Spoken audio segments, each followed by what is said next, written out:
cá estou eu, sentada nesta poltrona, para falar sobre a minha vida. Tenho de um lado, aqui do meu lado esquerdo, a grandeza do estandarte da nossa academia, da nossa Flandres, e de outro, a nossa bandeira brasileira, o amor maior da nossa pátria, o nosso símbolo de maior grandeza. Não há brasileiro que não a ame, pois não há brasileiro, a meu ver, que não ame a sua própria pátria, o berço onde nasceu. Há muitos anos atrás, Casimiro de Abreu, no seu poema Suspiros, escreveu, quando estava longe do país: diz-lhe que o triste poeta cantava cantos de dor, que sua lira gemendo dizia: Brasil, Brasil e amor. Concordo com ele, pois desde tenra idade aprendi a valorizar e amar esta terra onde nasci. Um outro poeta, Gonçalves Dias, nos anos de 1843, mostrou seu patriotismo e a saudade da terra natal quando ele fez os versos: minha terra tem palmeiras, onde canta o sabiá. As aves que aqui gorjeiam, não gorjeiam como lá. E essa era a saudade dele, a saudade do Brasil e da terra natal, e mostra o seu patriotismo chorando, através de versos, a falta do Brasil. E eu vos pergunto, quem sou eu? Acima de tudo, sou patriota. Tenho um orgulho enorme de ter nascido neste meu país, porque na minha vida sempre teve importância fundamental a liberdade. Sempre eu tive como lema que o grande símbolo da nossa terra é este aqui, que eu me permito segurar com amor e com carinho. A liberdade para mim é uma coisa tão inserida em meu âmago que há uma passagem na nossa história brasileira que nunca será apagada da minha memória, que foi a escravidão. Quando eu fiz mestrado em Direito Penal na Universidade Mackenzie, onde fiz o meu curso de Direito, isso há 24 anos atrás, o tema foi a escravidão no direito penal brasileiro, sendo este aqui o livro que foi a minha dissertação de mestrado. Dei enfoque principalmente ao artigo 149 do Código Penal, que é redução à condição análoga de escravo. Por quê? Porque quando eu fiz a minha dissertação, já tinha havido a abolição da escravidão. E, no entanto, eu pesquisei muito, e pesquisei muito aqui no nosso estado. E eu fiquei estarrecida com a quantidade de cidades aonde, até muito pouco tempo, talvez, se pesquisasse agora, ainda encontraria cidades onde há pessoas que vivem como escravos. Por ética, eu não direi o nome das pessoas que compravam e das pessoas que vendiam escravo.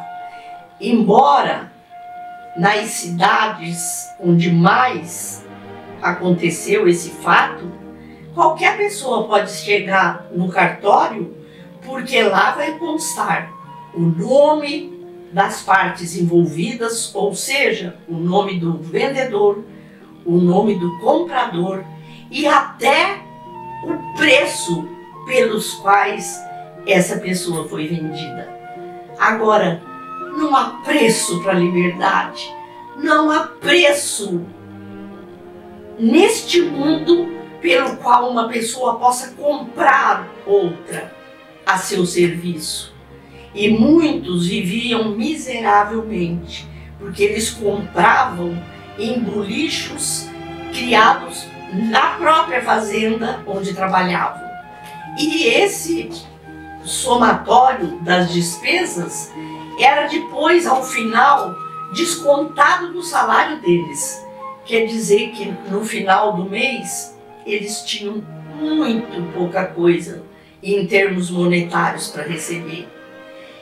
E eu pesquisei nas cidades de Corumbá, Miranda, Paranaíba, Nioaque, e como eu disse, é uma coisa sobre-humana. Pensar que um ser humano igual nós, igual a mim, que ora estou aqui falando, fosse vendido por um preço estabelecido. Sem dúvida nenhuma, a escravidão foi uma mancha muito grande no nosso Brasil.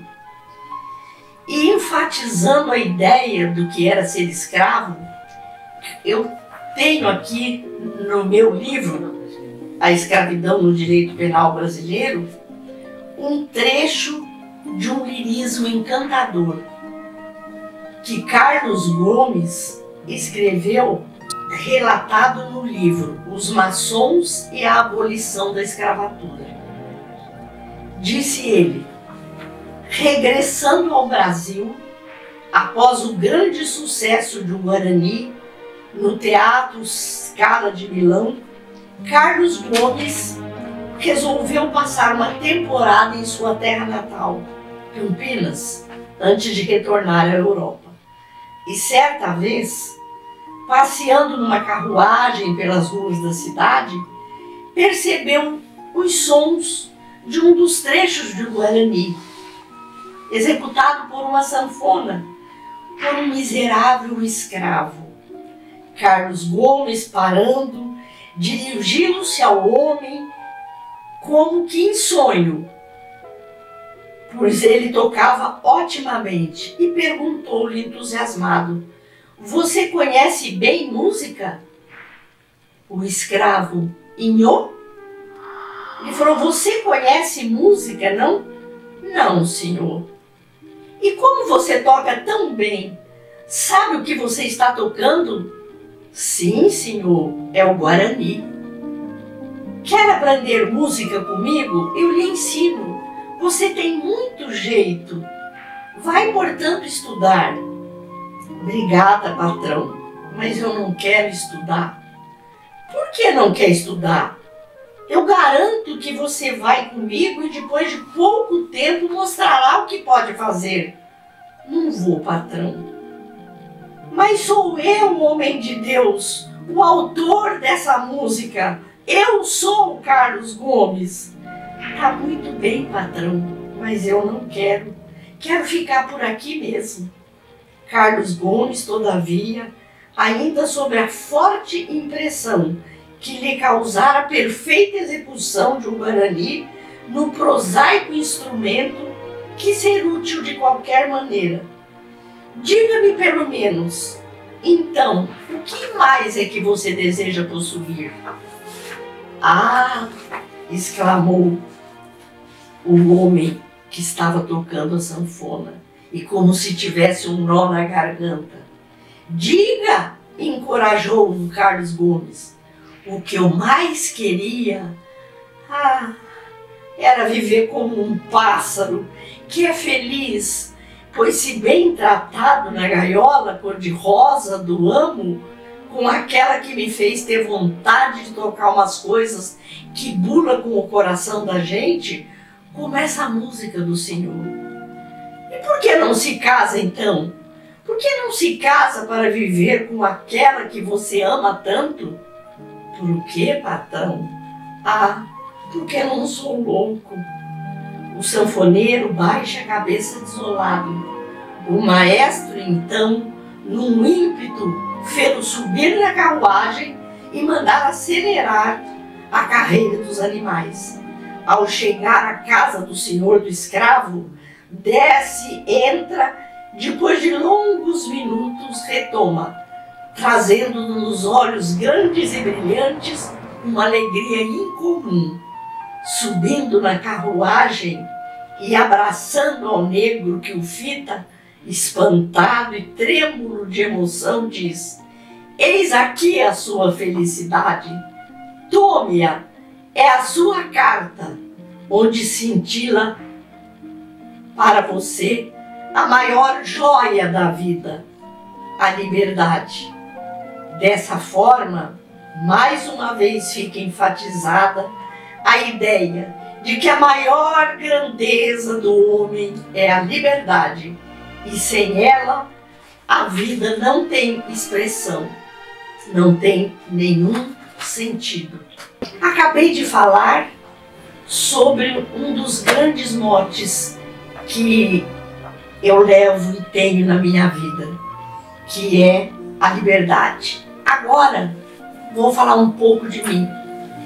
Nasci aqui em Campo Grande, filha de Hélio Cerejo, escritor, conhecido como grande escritor, falando muito sobre as histórias que viveu, desde o campo da erva mate, dos campos ervateiros, como nas cidades e como falando dos caboclos, de tudo. E ele me influenciou muito na vida literária, porque ele sempre declamava as poesias que ele fazia e poesias de outros autores para mim. Nós sentávamos em cadeiras na calçada, na Presidente Venceslau, cidade onde morávamos, e ali ele lia para mim. E isso serviu de grande incentivo. Todos os presentes que ele sempre me deu foram livros. Tanto que no meu quarto eu tinha, além da cama, do guarda-roupa e de uma penteadeira e de um criado mudo, uma estante. Estante essa que agora, com 76 anos, quer dizer, 70 anos depois, eu ainda a tenho comigo aqui no meu apartamento, cheia de livros. Vários livros que eu ganhei naquela época. Na minha escola, eu tinha um professor cego e ele então nos dava mérito de comportamento e mérito de aplicação. Conforme as notas, chegava no fim do mês, quantos méritos nós tivéssemos, nós teríamos direito a ganhar um mérito. E no comportamento, a mesma coisa.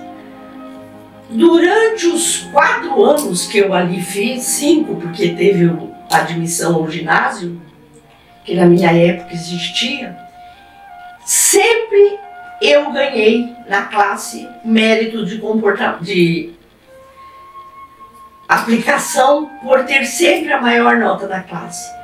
Mas nunca levei para minha casa um mérito de comportamento, porque eu vivia arrecadando dinheiro para comprar presente para o professor, no dia do professor, para assistente dele.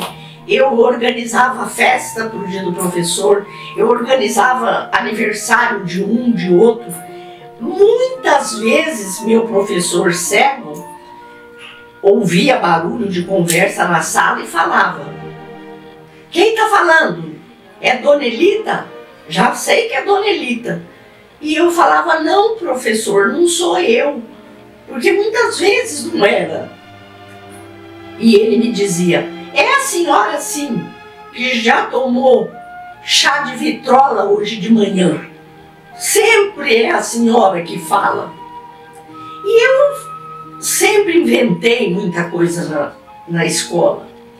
E meu pai nunca permitiu, ele sempre foi muito rígido na minha criação. Tanto que eu tenho uma responsabilidade com a vida que às vezes me cansa muito, sabe? Porque tudo isso veio da infância com meu pai. Ele falava para mim, a verdade deve andar sempre na frente. E ele não admitia ter baralho em casa.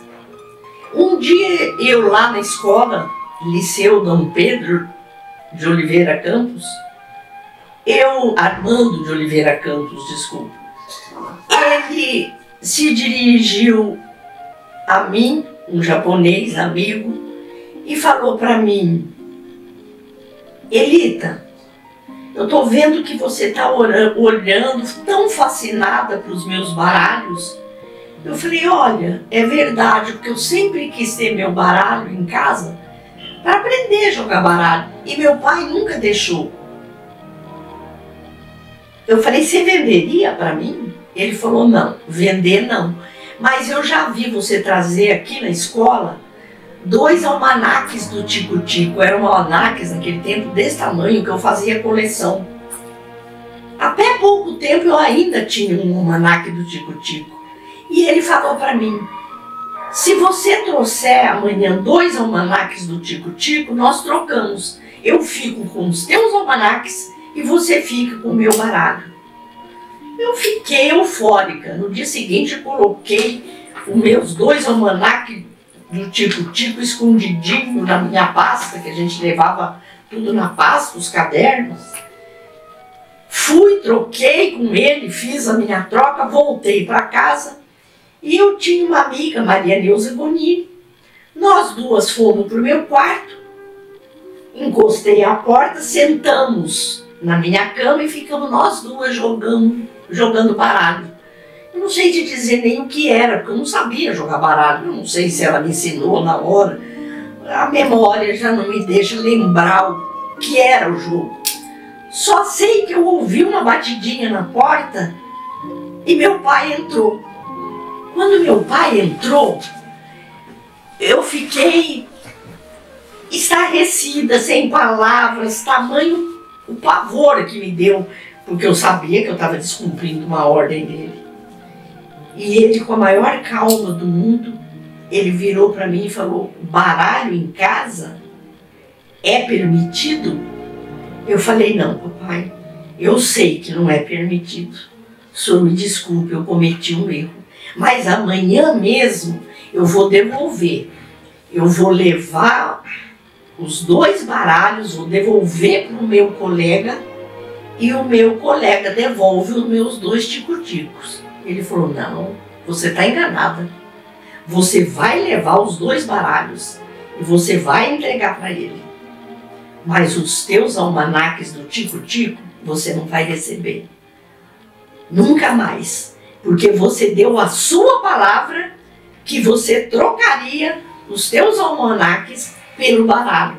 Você não está com o baralho porque você sabe que não é permitido aqui em casa. Mas você deu a tua palavra.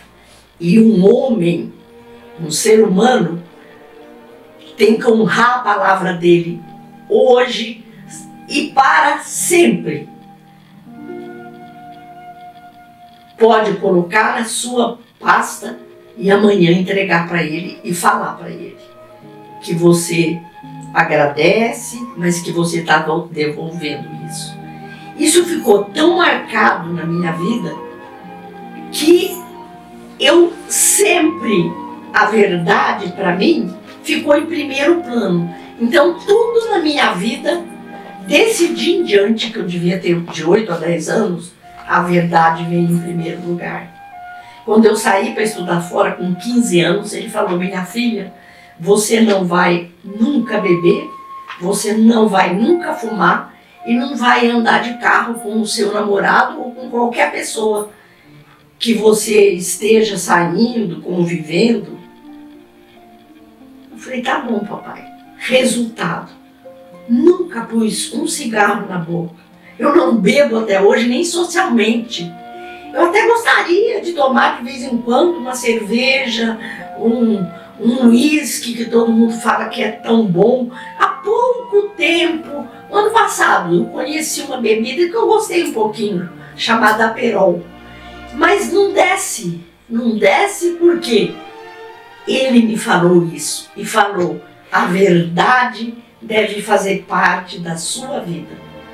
Então essas marcas de infância ficaram enraizadas em mim e de tal forma que eu nunca mais esqueci. E eu gostaria muito que os jovens de hoje tivessem isso que meu pai teve comigo, porque fez de mim uma pessoa que tem defeitos, claro, tem 1000 defeitos, mas sou verdadeira. Sou verdadeira comigo, sou verdadeira com os meus amigos, sou verdadeira com as minhas obrigações e sou verdadeira com este país aqui. Sou verdadeira para esta bandeira que venero, que amo e que nunca será derrubada. Essa verdade que eu falei que levo muito a sério na vida,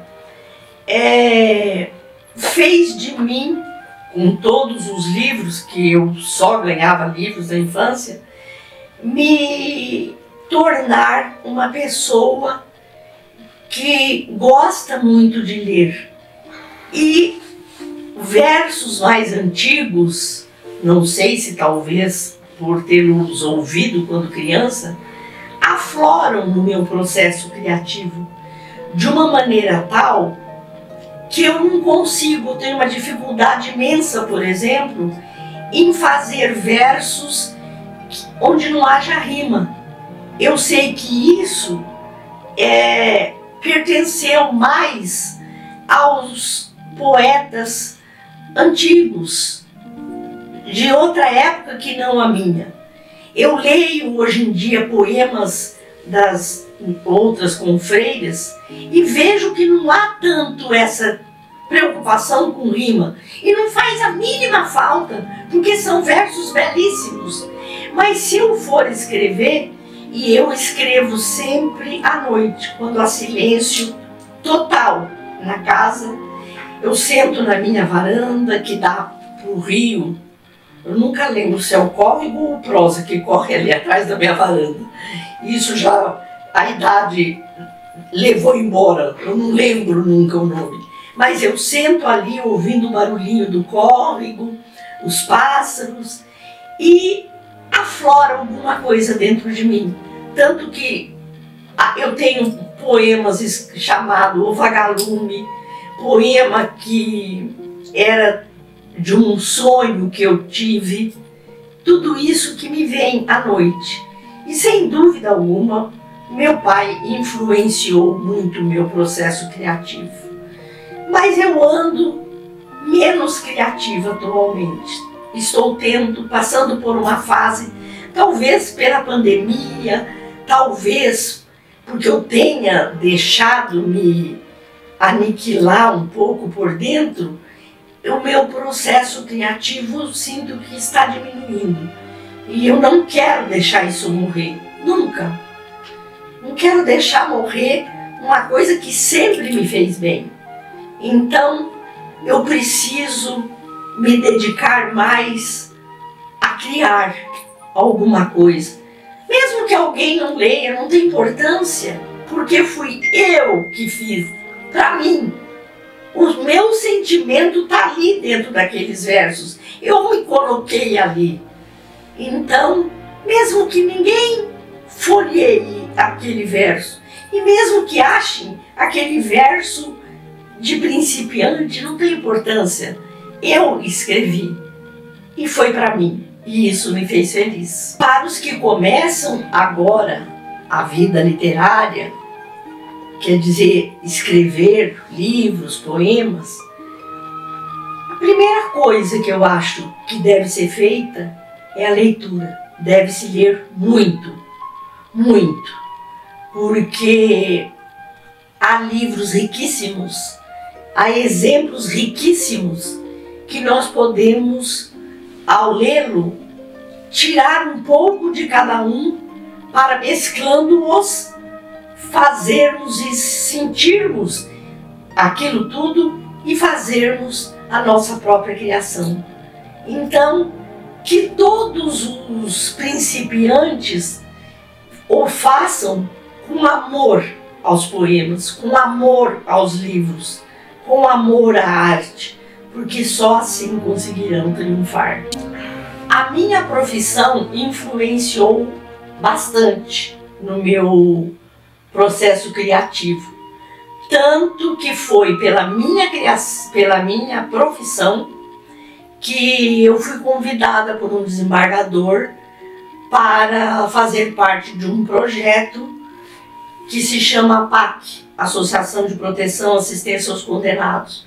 E eu escrevi um livro sobre a história da APAC, desde que começou o sonho da APAC com o Dr. Rui.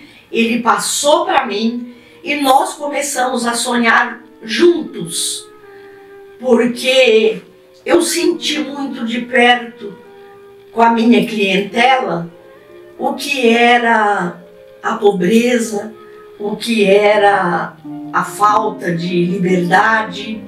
E então isso tudo fez com que muito de mim, em alguns poemas, e deu um livro, eu trouxe da minha profissão. Inclusive, lá em Bonito, eu comecei a escrever um livro sobre todos os casos que aconteciam. Porque ora eram casos tristíssimos e ora eram casos alegres, casos que me faziam segurar a risada.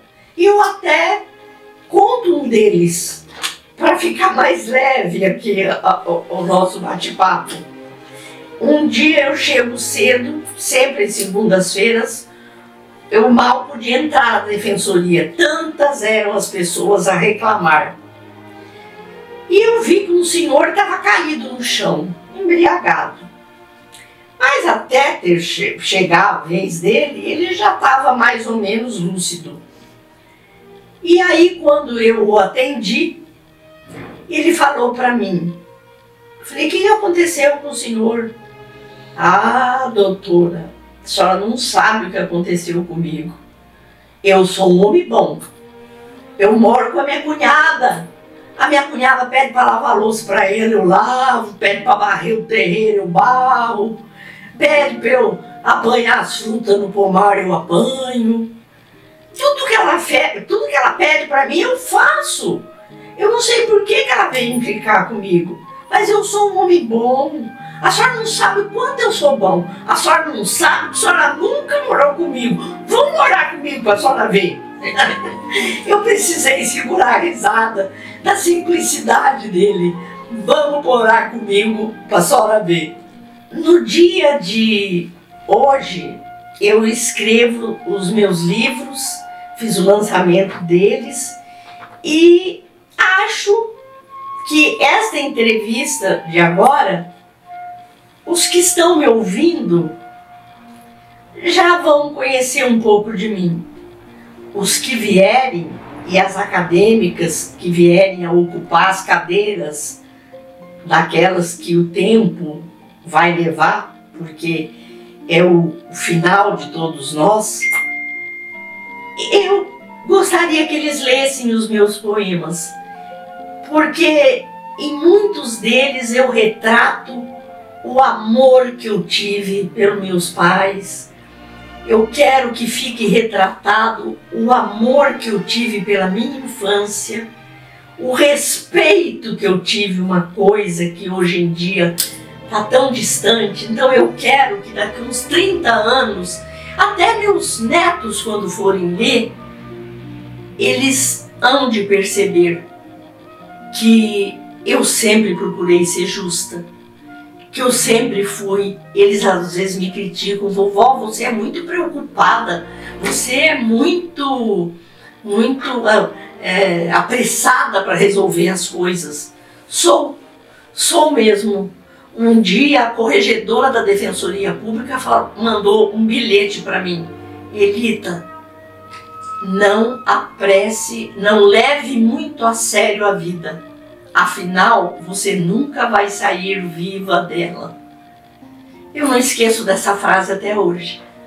Tomara que eu ainda viva bastante, mas tomara que meus netos ou meus bisnetos ou aquelas confredas que não me ouviram hoje e não me viram, mas que vão me assistir ao longo de meses ou de ano, os meus parentes, meus sobrinhos, fiquem sabendo que essa mulher aqui tem valor. Tem valor porque já sofreu bastante, mas nunca deixei de sonhar, nunca deixei de respeitar o próximo. E que eles percebam, principalmente, que o amor que eu trago dentro de mim é tão verdadeiro quanto o amor que eu tenho e tive pelos meus pais e que tenho até hoje.